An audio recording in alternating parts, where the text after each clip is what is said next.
Hi, this is Cristina. And Carmen. And this is another episode of Espooky Tales, a podcast for all things spooky, true crime in Latin America. And today we have one infuriating true crime case from Argentina and a UFO case from Mexico.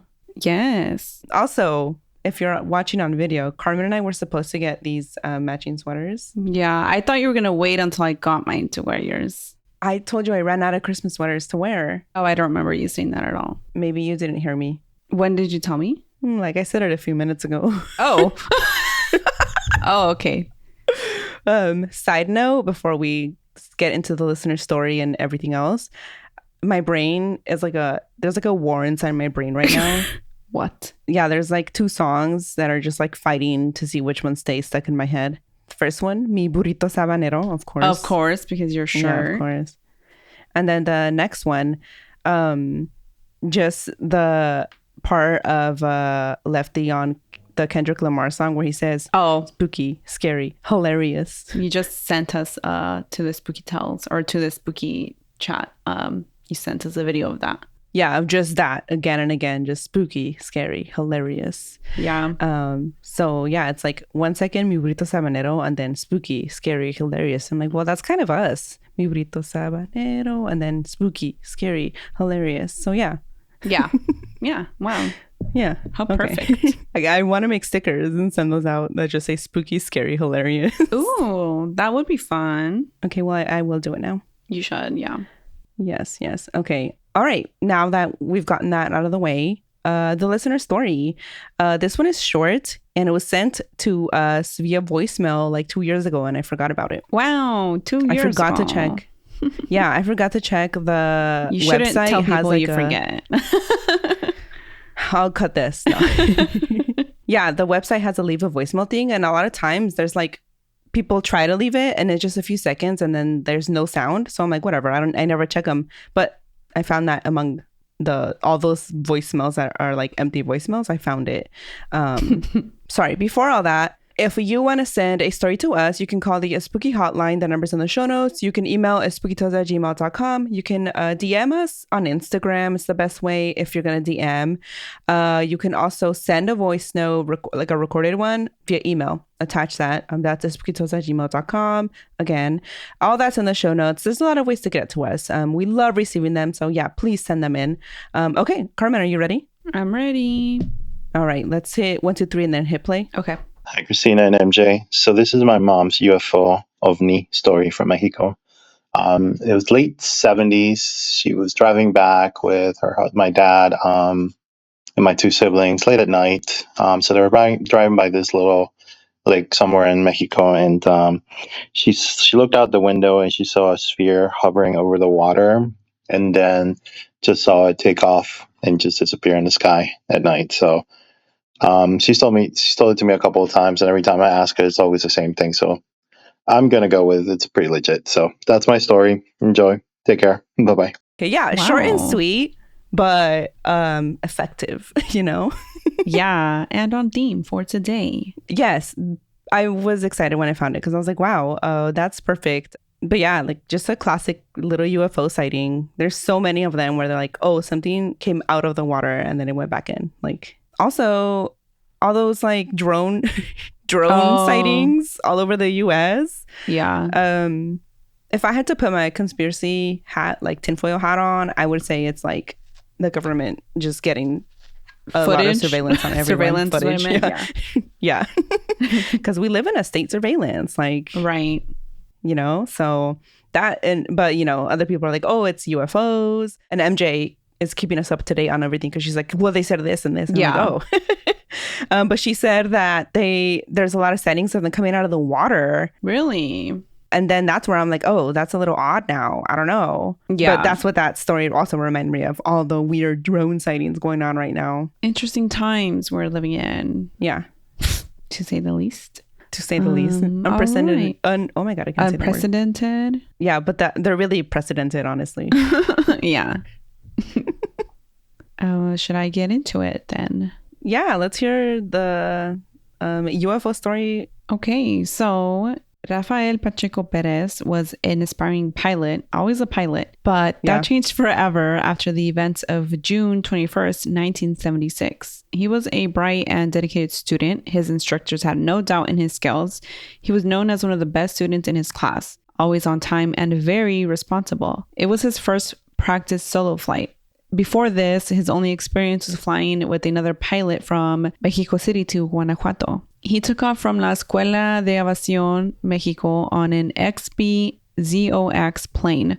This solo flight was not scheduled to be as long. He was supposed to go from the Mexico City airport to the Las Pistas de Chimalhuacán, these empty fields by Lake Texcoco. He was supposed to just go there and practice landing. The weather wasn't ideal. It was more cloudy than usual, but this was less than an hour flight, so it wasn't a big deal. He took off like normal. When he got to 900 feet in the air, not long after takeoff, his plane disappeared from all radars. He never arrived in Chimalhuacán. No one had seen him. What? What a nightmare first solo flight.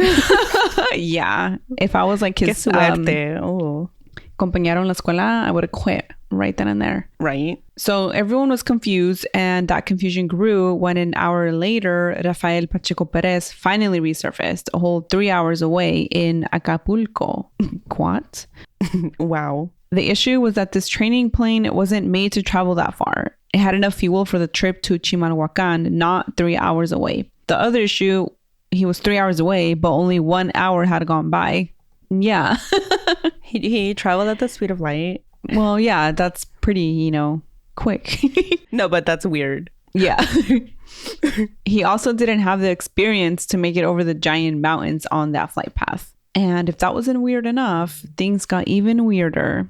The radio tower asked Rafael to identify himself, and he replied asking for a private channel to talk to them. When they gave him the new channel, they asked him again to identify himself and what his location was. Rafael replied, he is speaking because he is ordered to do so. Oh. This is his voice. He is speaking, but not of his own free will. Yes, we are using him as a microphone. We don't matter much, nor where we come from, nor where we're going. Just know that we are beings from this universe to which you belong. Our planet is many light years away, but I'll repeat that before it becomes confusing. We are physically the same as you. I repeat that all races in the universe are physically the same. What the fuck? Who the fuck is we? What? Excuse me? Okay. No. That's no. Wow. It also said that they had always been here, and that compared to them, humans were primitive, that they were watching humanity from the skies. God? No. Is that you? Yes. That they were watching humanity from the skies, and that humanity had to change or an irreversible global catastrophe would occur. I sense there have been various irreversible global catastrophes since their message here. Because this was the 1970s. Maybe they sent us COVID. Thanks a lot. Thank you, aliens. They also said they meant no harm to the pilot, and that when he woke up, he would not remember how he ended up here or anything having to do with them. The air traffic controller asked if they were so advanced, why were they speaking Spanish? So, double take there. Excuse me? Was he saying Spanish is not advanced? That's what it sounds like. I don't know. That sounded like an insult. Yeah. A little negging. Derogatory? Derogatory question mark. So then the beings replied that they could speak any language. Then the air traffic controller, who happened to be trilingual, started speaking German, then English, and the alien speaking through Rafael replied in both languages. Rafael himself only spoke Spanish. No, that makes it all so much more real. Then it said, you're not alone in the universe, and there are other races that we are keeping away from you, but we are watching you. Keeping away from us? We are the dangerous ones, apparently. Probably, I believe it. Because we're so dumb. Yeah. And then the transmission ended at 11:29 a.m. So then we have the alleged recording.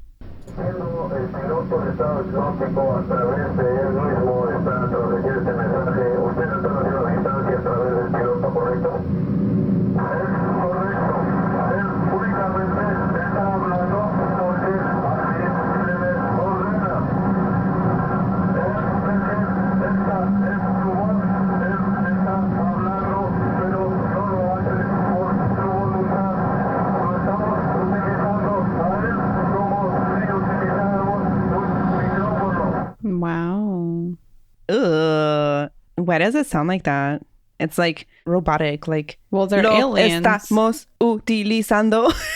We are using him. They're aliens. How do you expect them to sound? You're right.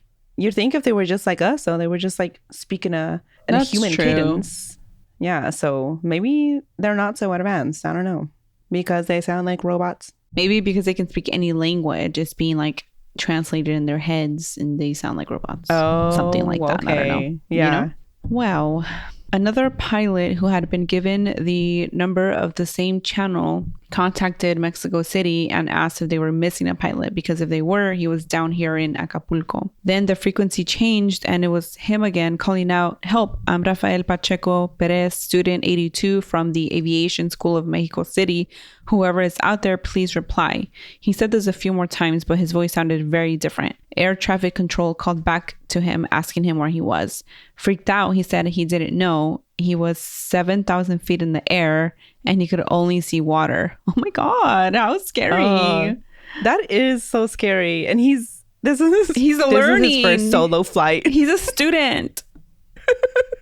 Literally his first time on his own. Wow. Air traffic control told him to find any piece of land until he saw some buildings. Finally, Rafael found somewhere to land. He noticed that he had zero fuel. Well, because he went to Acapulco. Well, because he was 3 hours away. When he landed at the Acapulco airport, he asked, "Where am I? How did I land?" On the ground, they told him, "Well, if you don't know and you were the one flying, we know even less." We don't know, fool. What do you mean? They're like, si tú no sabes, yo menos. Right. That's probably what they told him. Like those exact words. Yo menos. He was arrested because you can't just fly randomly. Apparently, this is a thing. I didn't know. No. There's like laws of like in the air. I'm being sarcastic. Oh, okay. Obviously. My bad. I didn't catch that. Sometimes it's just like flies over my head, you know? I guess you're dumb. What the fuck? Why are you being so mean to me? I'm just kidding, but obviously there's laws in the air. Otherwise there wouldn't be airports. Everyone would just fly. You're right. My bad. So he was arrested and they were investigating this like it was a hijacking, because you can't just fly randomly. They looked through the plane. Everything looked normal. One person said it was full on fuel, but someone else verified it was empty. Rafael was interrogated and screened for any type of intoxication. He was found in perfect health and no drugs or alcohol in his system. He declared that he took off at 8:25 like normal and planned. It was a regular flight for him, not far. As he flew toward Chimalhuacan, suddenly the controls on the plane felt difficult to navigate, as if something else was in charge, not him. The plane kept going up and then suddenly went into a cloud. Suddenly, he couldn't see anything and he felt super drowsy and he fell asleep. When he woke up, he was begging for help on the radio, 7,000 feet in the air over the Acapulco Ocean. So he really didn't remember. They said he wouldn't. Ugh. Yeah, wow. After the investigation, he was let go and sent back to Mexico City on a bus. They said, "You can't fly back." Yeah, like, this is it, man. This is it, buddy. A different pilot was set to fly the plane back to Mexico City. Once he was released, reporters would not leave him alone. Rafael was unable to answer their questions. He didn't know how he got to Acapulco. Rafael Pacheco Perez claimed that the aliens that possessed him were evil. They ruined his career and he never piloted a plane again. Aww. And that's it. Wow. Damn, Rafael. That's sad for him. He was like such a good student pilot too. Yeah. And we're going to take a little ad break here and we'll be back with my very infuriating story, but also a little inspiring, but very infuriating. Man. And we're back. So today I'm going to be talking about the case of Maria Soledad Morales. Have you heard of it? No. Okay. So yeah, we'll just get into it. Again, this is very infuriating. And of course, it involves the murder of a woman, which doesn't always automatically involve triggering things like rape, but this case does. So be warned. Obviously don't go into detail, but just letting you know that it happened. All right. So Maria Soledad attended a party with her friends in San Fernando del Valle de Catamarca in Argentina on September 7th, 1990. And what took place that night angered and changed that little town forever. Oh, no. So Maria Soledad was born September 12, 1972 in Catamarca. Sorry, where is San Fernando del Valle de Catamarca? In Argentina. Oh, I did not hear you say that. I'm pretty sure I said it. Well, if I didn't say it, it is in Argentina. Okay. I also said at the top that this was a case from Argentina. That's news to me. Wow, this shows how much attention you pay to me. That's how much attention you pay sentence, me. Right? No, you dumb bitch. Stop being so mean to me. I forgot how sensitive you are. I'm just kidding. Me vas a hacer llorar. Is that what you want? Okay, back to this horrible case. Yes. Okay, so Maria Soledad was born on September 12, 1972 in Catamarca, Argentina. She was the second daughter of 7 kids, big family. Her parents were Ada Rizardo and Elias Morales.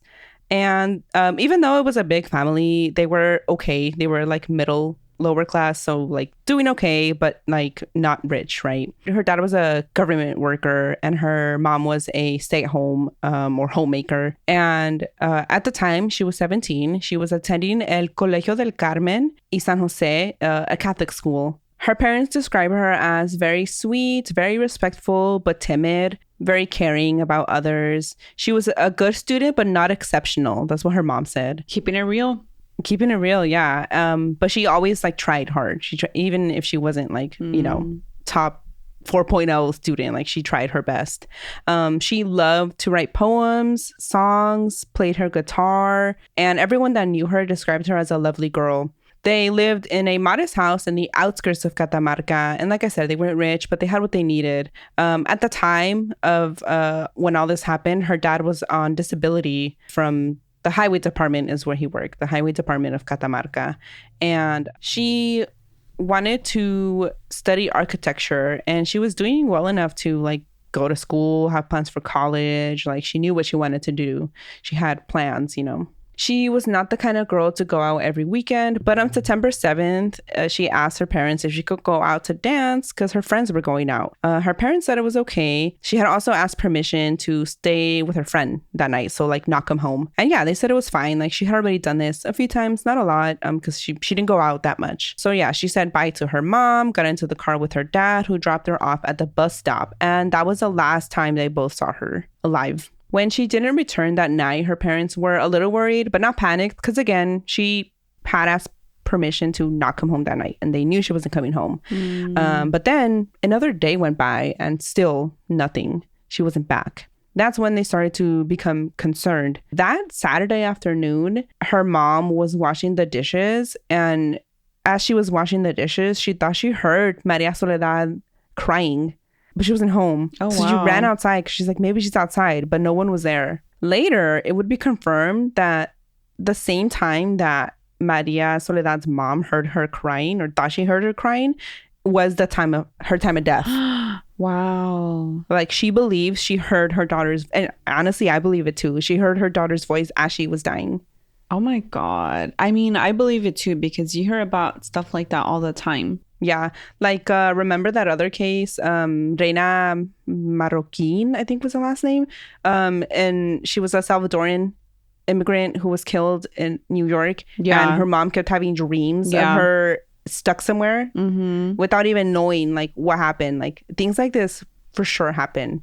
So yeah, our mom 100%. Our mom told. I don't remember if you were there or she told you whatever, but she told me a similar story, but it wasn't like a murder or anything, but it was someone who died like of an illness and their family member either like saw them walk by or, like how people talk about that kind, like it was like that. And then like right after she got the call that she had passed or something like that. Yeah, no, 100% believe it. So, but, when her mom heard this, they still didn't know what happened. So the search for Maria continued, semi-search. It was a small town and a small police department. Right.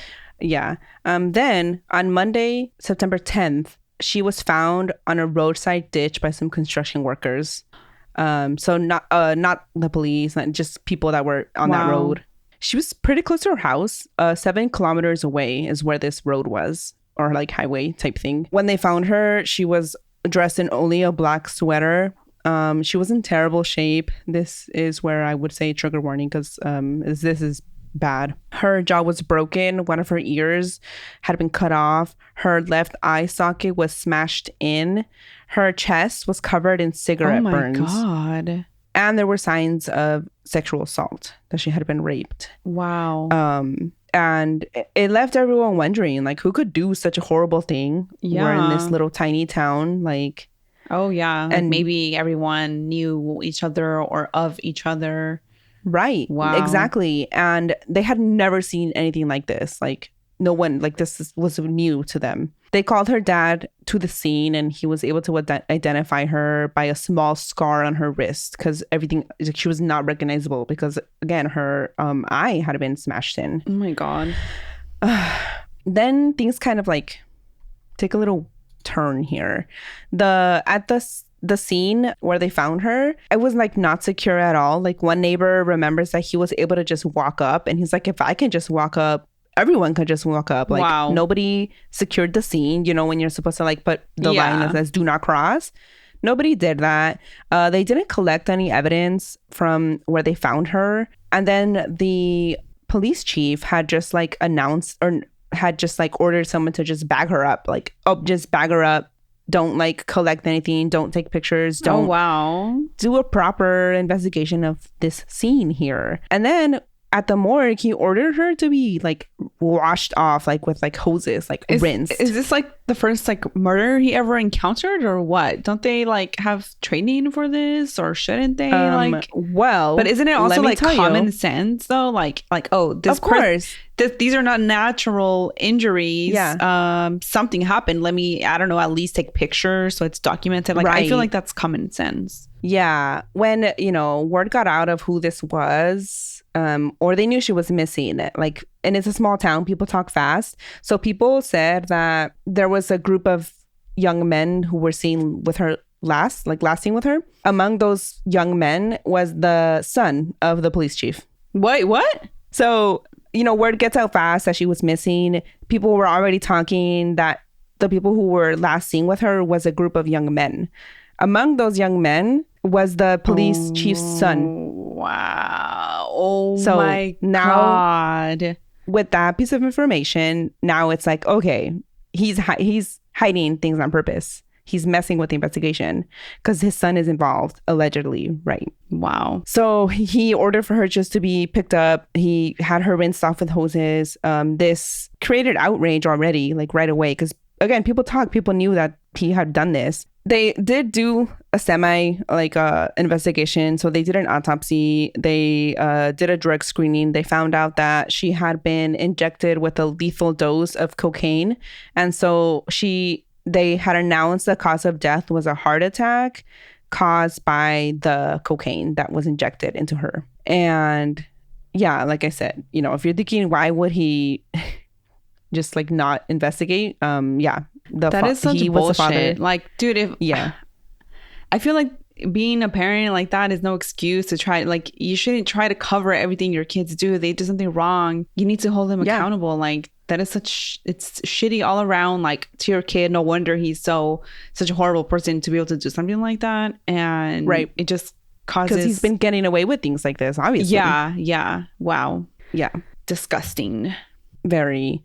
So yeah, like I said, the police chief was the father of one of the young men last seen with her that night. But what happened that night? That was like, they were still trying to find out. Marilyn Varela, a close friend of Maricela's, was one of the first to testify or to give her account of the night. So all the girls, they were part of this event where they were like collecting tickets at a club. The club was called Le Feu Rouge. And so they were taking tickets for people to enter this club. So Marilyn and Maricela were at the door doing this. But before they got there, when they were all getting ready to go, all the girls attended the same school. They were a group of friends. So as they were getting ready to go to Le Feu Rouge, while they were getting ready to go out, Maria had told all the girls that she was in love, that she had a boyfriend. This was like news to them. They didn't know. And so she was telling them about her boyfriend, who ended up being a man that was 12 years older than her. Oh, no. His name was Luis Tula, and he also happened to be married, which she did not know at first. He was parading around the town like he was single, but no, he was very married. So she told them all of this, right? And so then they go out to Le Feu Rouge, and Marilyn and Marisela were working the door. Around 3 a.m., for some reason, the power went out, like nobody knows why, and Marilyn went inside, leaving Maria, Soledad, by herself up by the door. It's kind of weird to me that these are high schoolers, right? Or no? They're 17, so it wasn't clear to me if this is like a college. They call it a colegio. Oh. But I don't know if it's a high school and this is their senior year, or if it's like after, like the first year. Yeah. Okay. I guess we don't know, because things could work a little bit differently. But right. If I'm picturing it like in our school, which I'm sure it's not the same. I'm sure they already probably already graduated from like high school, and they're like in their first year of college is my guess. Because otherwise, if this was a high school organizing this event, it seems inappropriate. Right. So I doubt that's the case. Yeah, that's what I was thinking after. Because I'm like, why would they be taking tickets at a dance club if they're in high school? Like, it doesn't make sense to me, but that's what they were doing. So at 3 a.m., the power in the club went out, and Marilyn went inside to see what was going on, leaving Maria Soledad out there by herself. When Marilyn came back outside at the door, Maria Soledad was gone. And so then they started to piece together what else happened. So other witnesses saw Maria's boyfriend, Luis Tula, pull up in his Ford Falcon while Marilyn was inside. Then they saw them, chat for a few minutes, and then people saw Maria go inside Luis Tula's car. And they went to a different club called Clivus.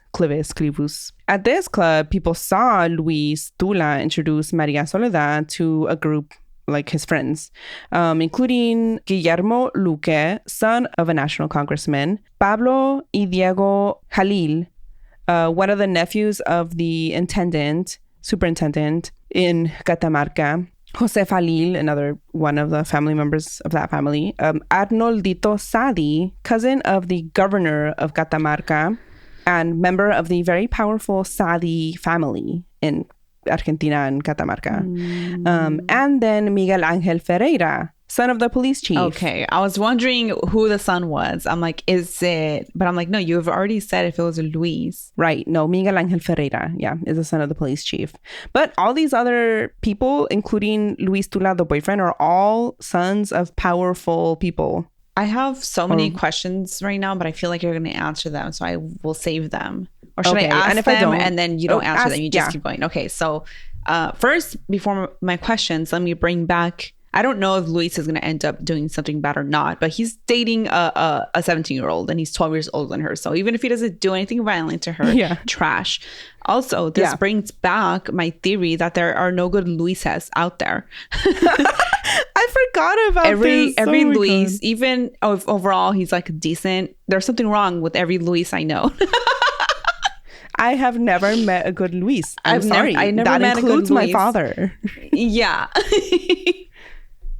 So perfect. If you're Luis, if your name is Luis and you're mad, I'm sorry. Be better. For your namesakes out there. Oh my God. For your, what is it, tocaya, when you have the same name? Yeah. Mi tocayo. For your tocayos out there, do better, please. And my questions are, okay, like, who was involved? Was it a group thing that they attacked her? Was it only the son that you said, Miguel Angel? Right? That's the son of the police chief? Yes, the son of the police chief, What the fuck? That was really my only question, if they were all involved. Okay, yeah, that will be answered, oh my God, I'm not ready. So, these were the people seen with her. That people saw them, right, at this club. Oh my God. And then, I'm sorry. I don't want to sound, I hope this doesn't sound like I'm victim blaming, but why would you get in a car with a bunch of men?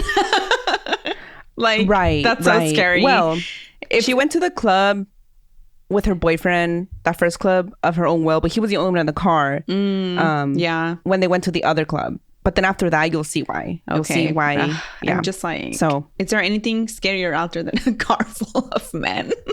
I don't think so. When you're 17, Right. even at this age, actually, like at any age. Yeah.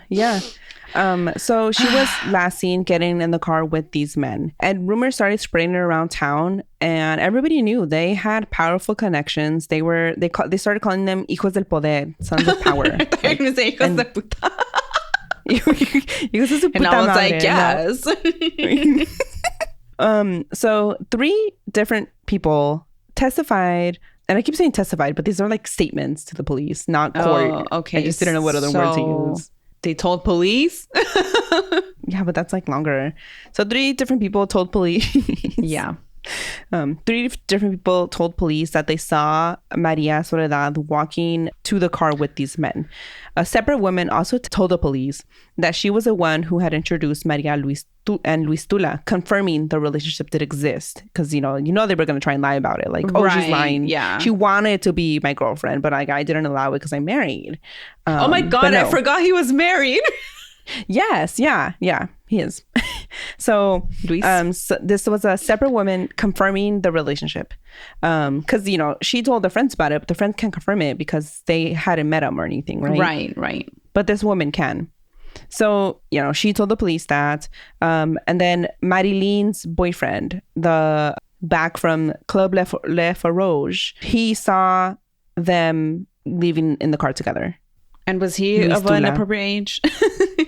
Yes. Oh, okay. Appropriately aged, proper boyfriend. Okay. He of Marilene's. He saw her getting in the car with Luis Tula, and he saw a Jeep behind them. And in that Jeep was 4 men. Probably these other names. Yeah. Yeah. Then radio conductor Carlos San Antonio de Ponce was driving early on the 10th, like at dawn, on Route 38. He saw a police officer and several people on the road, and he, being a natural chismoso, got out of his car to ask what was going on. But the officer waved him away, like, hey, no, there was an accident here, don't come here. But then when he left, it looked like they were being sketchy to him, but he was like, whatever. Yeah. He went back in his car. A natural chismoso would know if someone was trying to hide something. So yes, praise the chismosos out there. The chismosas. Yeah. And so he got back in his car, he left, but then a few hours later, news broke out that she was found on that road. And he's like, wait a minute, that's where they told me there was a car accident. Why did they tell me car accident? Mm-hmm. And they were there before she was found by the construction workers. Oh my God, this just gets worse and worse. Yeah. So obviously something was being hidden, and he started telling people hey, well, I actually saw them. They found her before they found her. Police were already aware. Wow. Before the construction workers reported her finding her. So that already didn't add up. Mm-hmm. So then after all this, police came out with their version of events of what happened to her. Police Chief Ferreira stated that Maria Soledad had been walking on Route 38 when she was attacked by some random men. And then he said, are you fucking serious? Let this be... Yeah. Then he said, let this be a lesson to parents. Fuck you. Wow. Yeah. And this is a direct quote here. I ask that they have more control over their children. They should know who their friends are. They should know when they're going out and not allow them to drift. This is fundamental for children's safety. I cannot believe that he was blaming her parents when he was covering up for his son. Wow. So yeah, he blamed her parents for her death. I can't believe it. Knowing that he was hiding something. Mm-hmm. That his son was one of the named people that were last seen with her. Wow. Then they tried, after this didn't work, they tried to blame Luis Tula's wife for her death. What? She was a jealous wife and she killed the side piece. But nobody believes it either. Oh my God. Because on top of everything, there was people who saw them that night. All those young men, right? And everyone knew the names of the young men involved. And so that's when Sister Marta Pelloni, a nun in charge of the school that Maria Soledad attended, she also, everyone was hearing these rumors, including her. And she would not stand for it. She started telling everyone that there were powerful people involved in Maria's death and that they were trying to cover it up. Yes, sister. Yes, sister, right? And then on September 14th, she better not be dead. Led... Okay. No. Sorry, I thought they were going to kill her. No. Well, you never know. So on September 14th, Sister Pelloni led 700 of her students from the school all the way to the central plaza of Catamarca, next to the government house and the cathedral. And they stood there demanding justice. Love it. Love it. Yes. At the same time, Maria's friends were going to different radio stations demanding justice, saying something was being hidden, including the radio conductor from earlier who agreed. Like, yeah. He probably invited them. He's like, come on. Come, please. Come on at this time. Wow. Yeah. Then the following Thursday, Sister Peyoni led another march. This time, 4,000 people marched with the students, including Maria's parents, all demanding justice. The next week, 7,000 people marched. Oh my God. And this continued. The following week, 15,000 people marched. After that, 20,000. And then all over Argentina, in different cities, thousands of people were marching, demanding justice for Maria Soledad. That's amazing. Because you know what? Yes, this happened to Maria Soledad, but this happens all over to so many girls and women and children, sometimes men, but not usually, you know? Right. And they could no longer be ignored. People started calling out, not only demanding justice for Maria Soledad, but they started calling out the people in power, like the Sadis. Yes. And that's what I was getting at with my comment. Like, this is one case, one victim, one, girl. But it speaks to such larger issues, like everything you just said before I start talking right now.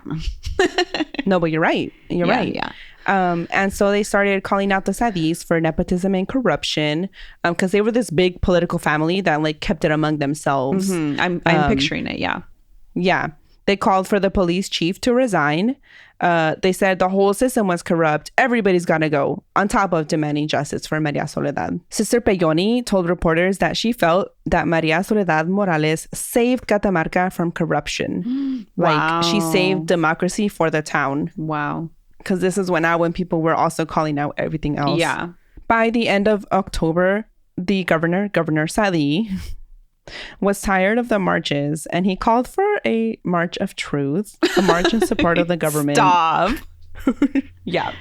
Only a few thousand showed up, if that. That's being generous. That following Thursday, after he did that, the following march for Maria Soledad drew 30,000 people. Wow. And these marches for her were marches of silence. So there were no banners, no slogans, just the sound of thousands and thousands of people all walking to the government offices. They stopped in front of the cathedral. And then there they had speakers where then they took turns like demanding for justice, or like people leading in prayer. Wow. And that's just like so like menacing, like just like everybody walking. Yeah. And you know why they're walking, but they don't need to say it. They don't need to say it. Yeah. Wow. Yeah. Powerful. Yeah. Even Buenos Aires was sending reporters to cover the marches in Catamarca. Every Thursday night, this was the only thing on the news, like in every single channel in the country. It literally got to the point it couldn't be ignored. That January 1991, the president of Argentina, Carlos Menem, sent a team of investigators to Catamarca. Wow. Judge Jose Luis Ventimiglia and Deputy Inspector Luis Patti. Side note, Luis Patti was later arrested for like torture of like a criminal. No. He just really wanted to get the criminals in whatever way, and that's not right either. Not good. At the time, he was a very famous officer known to be like tough on crime, and they said he was like champion of the victim and a misfortune for criminals. But yeah, years later, he would be arrested and in jail for his own issues. And then Judge Jose, he lived through the right-wing military dictatorship, and he received death threats because he was always there to stand up for human rights. I love it. Yeah. So this not is that he received duo. death threats, of course. No, but that he was standing up for human rights. I probably didn't need to explain. Yeah. No, we know. We got it. This was the like all-star duo team that they were sending to Catamarca. Dynamic duo. Yeah, there you go. That's the word I was looking for. And they got to work right away. Immediately, one of the first things they did was arrest the police chief for the suspicion of covering up crime. Good. Then they started questioning all those named by the different witnesses, the sons of power, right? They started bringing them all in. They ordered like all of them, like at least 20 people, to not leave town because they were being questioned. They were actually investigating. They were even arresting people that were not connected to Maria Soledad's murder. Oh, okay. Because the town was like, there was a lot of corruption going on. So there was a different woman named Yolanda They came to clean Garcia. up the streets. Yeah. Wow. That's what they were doing. So Yolanda Garcia was known as Tia Yoli, and she ran the town's brothel with her husband, and they were known to do a lot of like illegal shady things, and they just arrested her.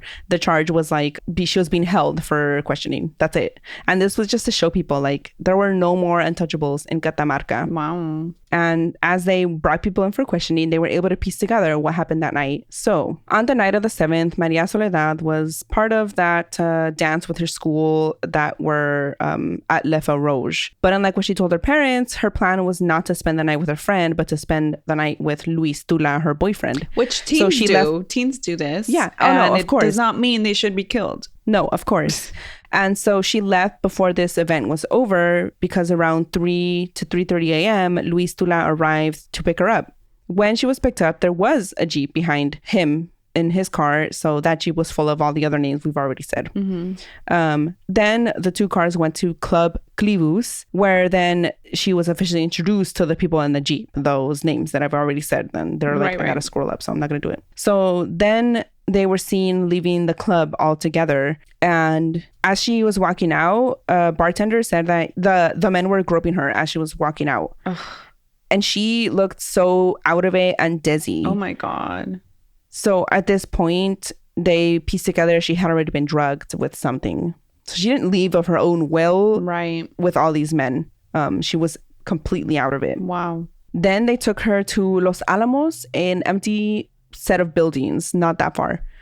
And they all took turns abusing her. Oh my God. I cannot believe the disgustingness of this all.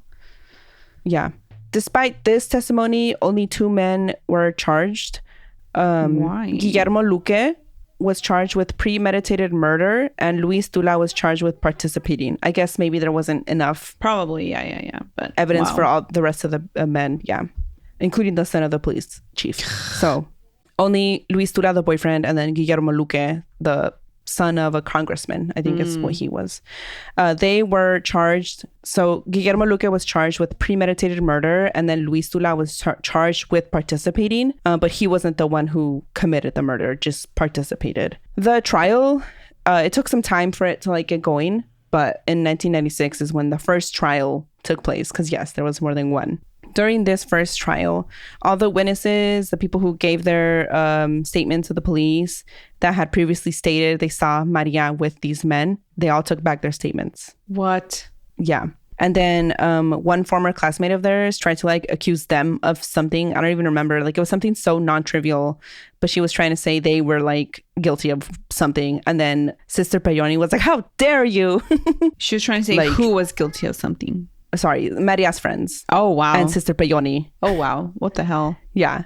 And then Sister Payoni was like only God knows what you're doing right now. And I hope that you're like ashamed of yourself. Like that you could be doing something so evil right now, lying, because it wasn't true. Like she was just trying to like incriminate them now for nothing. And so they had lost, the testimony, earlier statements from people, and it was clear this trial was a mess. Like people, it just wasn't like people were lying now at the stand, taking back. And it's like, are they being bribed? What's going on? Probably they're being bribed. So this trial was suspended. Then a new trial was called, and it took time because then they had to find people that weren't like personally involved. And in Catamarca, that was not possible. Everybody knew each other. So they had to find a new jury. I almost forgot the word jury. Oh, okay. I was like, what do you mean like new people that I didn't, because you hadn't said jury. A jury. That's what I meant. You just said people. And I'm like, what? New people, yeah. And a new judge as well. Oh, okay. And so then the second trial took place in 1997. And this one, the last one was also being filmed and aired on TV. I forgot to say that. This time, this one was not being filmed because it was just causing too much problems. Oh, yeah. And now this time, the bartender at the second club did come forward and give his testimony about what he saw, finally incriminating both men. Good. And so Guillermo Luque was sentenced to 27 years in prison for Maria Soledad's rape and murder. And then Luis Tula was sentenced to 9 years in prison for his involvement in the rape and murder. This happened in 1988 because the trial was that long. Also, from Guillermo Luque, the newspaper La Nación reported that he was freed in 2010 after serving 2/3 of his sentence for good behavior. Wow. And at the time of his release in 2010, he still maintained his innocence. During a press conference, he said the following: "I'm an innocent man who was in prison, even though people saw him." And back to jail. Yeah. Luis Tula, he was freed in 2003 and he only served 5 years of his 9-year sentence. During those 3 years, he trained to become a lawyer while in prison. And so he became a lawyer. He was able to become a lawyer even with that history? Apparently. Wow. And both of them still live in Catamarca. Although, side note, in June 2019, Luis Tula's ex-wife accused him of domestic violence and that he tried to stab her 25-year-old son. Shocking. Right. Like, I'm not surprised. He never responded to any of that, but I mean, I believe her. Yeah. You know? She was granted a restraining order against him in 2019. And yeah, both men still live in Catamarca. So does Maria's family, her mother and her siblings. Her father did pass away in 2006. Whose father? Oh, Maria, father. Soledad's. Yeah. But yeah, the rest of them still have to like see each other around Catamarca, which is wild to me. Wow. And the rest of the men were never charged. That is horrible. Like, I'm glad two of the men were somewhat held accountable, but yeah, not really. Right. Yeah. And her mom, her siblings, friends, they are still like, you know, demanding justice for the everyone else involved in the crime. Yeah. That never received any charges. And there's actually a new Netflix documentary called Breaking the Silence, the Maria Soledad case. And it's all her friends being interviewed about Maria and about that night. I watched like half an hour of it. I was going to ask if you watched it. But I was running out of time because I was writing all these and I did all my research. And then I was like, oh my God, there's a documentary. You found out. Yeah. And the first half I watched and like it was like the same information. But it's like, it's always, to me, good to watch these because then you get to see her friends talking about her and how like there's footage of her playing her guitar. Yeah, like she was a whole person with a whole life before her life was taken by these horrible men. Yeah. And so I didn't watch it for research. I watched it just so I can get more. Like, since, yeah, like you said, see the real person. Yeah. And yeah, it is very emotional, even just the first 30 minutes that I watched. I'm gonna watch it. I highly recommend that as well. But yeah, that was the case of Maria. That was rough. That's infuriating. Very, very. It's just like when you thought it couldn't get worse, it did. Yeah. When you thought the corruption was over, it wasn't. Mm-hmm. Yeah. But yeah, we'll take another little ad break here and then we'll come back with spooky recommendations. All right. And we're back with spooky recommendations. Do you have any? You want to go first? I actually don't have any. I haven't been watching anything scary. I've been watching Queer Eye and reruns of The Office now that I have Peacock again. And also St. Denis Medical. I started watching that. How do you like it? I like it. I think it's funny. I love that actor. Ever since I saw him on Jury Duty. Yeah, Jury Duty. Yeah. He's so funny. Yeah, I was like, oh, I love him too. He's not like playing the same character, but the same vibe because he's like I don't know what, because he says that he's from a highly religious community and all this stuff. So yeah. I don't know. A lot of the actors from Superstore are in it. Yeah, I just got to the episode with about the mean nurses, and I was like so happy to see. I forgot his name, but you know who I'm talking about. Yes, I love him. Mateo from Superstore. Yeah, the Filipino mafia. Yeah, yeah.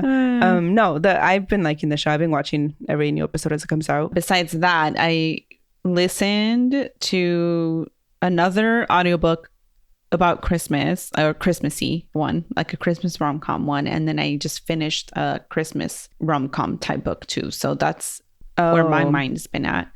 Very Christmas.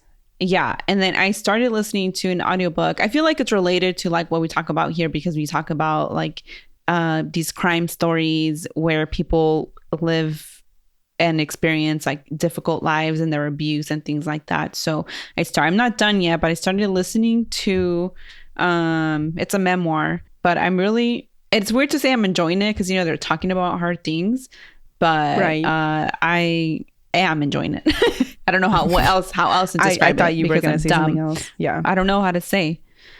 How you say? It's called That Bird Has My Wings by Jarvis J. Masters. And it's about a man who is a death row inmate, and he's largely believed to be innocent. And it's like his memoir. I don't know when it came out, but okay, that sounds fascinating. Yeah, so it says that 32. I won't read it all because I'm probably gonna talk like the whole description of it, synopsis, whatever. Because I'm probably gonna talk about it once I actually finish it. Okay. Yeah, I guess I'll just end it there. But I'm enjoying it so far. Okay. I have a hold, or my hold came through on Libby for The Reformatory by Genevieve Genevieve. I think I have that on my tag that's to be read, but I don't remember if I have it the audiobook tagged or the ebook. Yeah, I'm listening to the audiobook and I'm only a little bit like 20% in, so I'm just saying that I started reading it, but I haven't finished it. But so far it's just like a tough read, and it's like it seems that the scariest thing is where he is sent, a reformatory school for Black boys. It reminds me sort of like, sorry to cut you off, but it reminded me of the one you talked about last time by Victor Laval, where they go to an asylum. Yes, the devil and the something. I forget what it's called, but that's exactly what I was going to say. Oh, okay. So sorry, you just beat me to it. No worries. So yeah, I just started reading that. I'm sure I'm gonna like it. But I just, but I do have a spooky recommendation. I, as everyone knows, have been a little bit obsessed with zombies this year. Yeah. Since October. And there's a show, a limited release series on Netflix. It's there for a year. It's called The Happiness. It's a K-drama. So, if you like K-dramas, this is one of the best out there right now. But if you don't like K-dramas and you don't like reading subtitles because you're weird, or, too tired, whatever, eating, there's things you can't do. That's my problem, because I watch stuff while I eat. And then you gotta look down to see what you're eating to put it in your mouth, right? So I mostly watched it while I was laying down instead of sleeping. Like I was just holding my phone in, so that was the only thing to look at. But it's such a twist on the like normal zombie. Ooh, it's so different, and also just I love a social commentary horror, and so there is commentary on being rich and like privilege. Okay. I like that. So just like a brief synopsis without spoilers, unless you want them, Carmen, I'll give them to you. But so they are in this, like it's the main characters are police officers. One is a part of like this terrorist unit or whatever, and the other one is like a detective, and they're BFFs, and she wants an apartment in this building where police officers get to stay on the 5th floor if they have enough points, and she doesn't have enough points. But then she marries her BFF, and that's when they have enough points and they move in. Ooh. But then when they move in, basically the outbreak happens and the building is quarantined. And so you get to see how they're dealing with this inside this building. Interesting. Where the first 5 floors of the building are like basically public housing. And then the rest of the floors are all the very rich people who can afford this very expensive apartment building. Interesting. Yeah. And the way the outbreak happens, very unique. The way the zombies are, also very unique. And on top of that, it's also like a murder mystery. Okay, that actually sounds really good. It is. I'm gonna have to find the space and time to devote my attention to this. I don't know why I said it like that. I don't know why you said it like that either, but I like it. But yeah, that is my spooky recommendation. Wow. So yeah, I don't know. I guess, is this that last episode before Christmas? It is, huh? I think so, because this is the 19th. It is, I'm pretty sure. Yeah, it is. Yeah. Okay. Wow. Well, in that case, Feliz Navidad for those who celebrate. Feliz Navidad. Prospero año y felicidad. Tell me why I forgot the words. I was going to sing with you. I almost forgot it too. What are they? Do you remember when we were in Dolores Huerta? Yeah. And we had the Christmas show, and then you lip synced the beginning of All I Want Is You by, wait, that's not what it's called. Oh yeah, and I put in everything to it, that performance. Oh yeah, she was so serious. She was like because you know the beginning is just the music, so she was just like, and I still remember I was mad first of all because my class did just a group thing and I didn't have any attention, you know, to shine or whatever. I was not low key. I was jealous. I know you were. Yeah. Wow. And yeah, I remember Cristina like practicing. She'd be like, they're like dramatically look to one side. I had to dramatically walk around stage and look sad, and then that was my only part in the beginning. But she did so good. And then it was fun. I loved it. It cemented my love for attention. No. Yeah.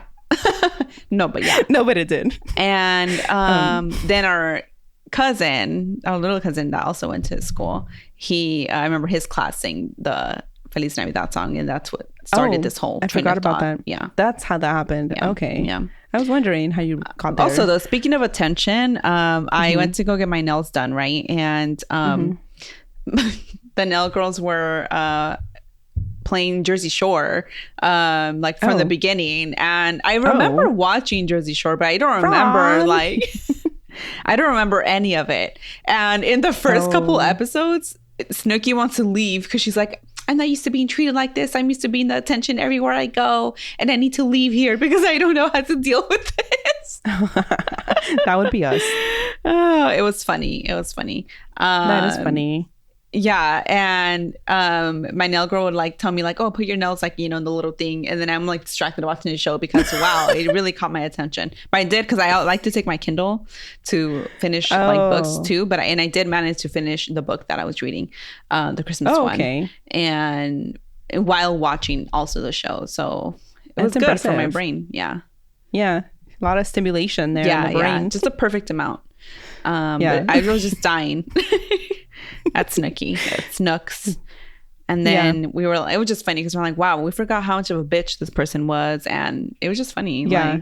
Like, I don't know if I want to rewatch it, but it was funny.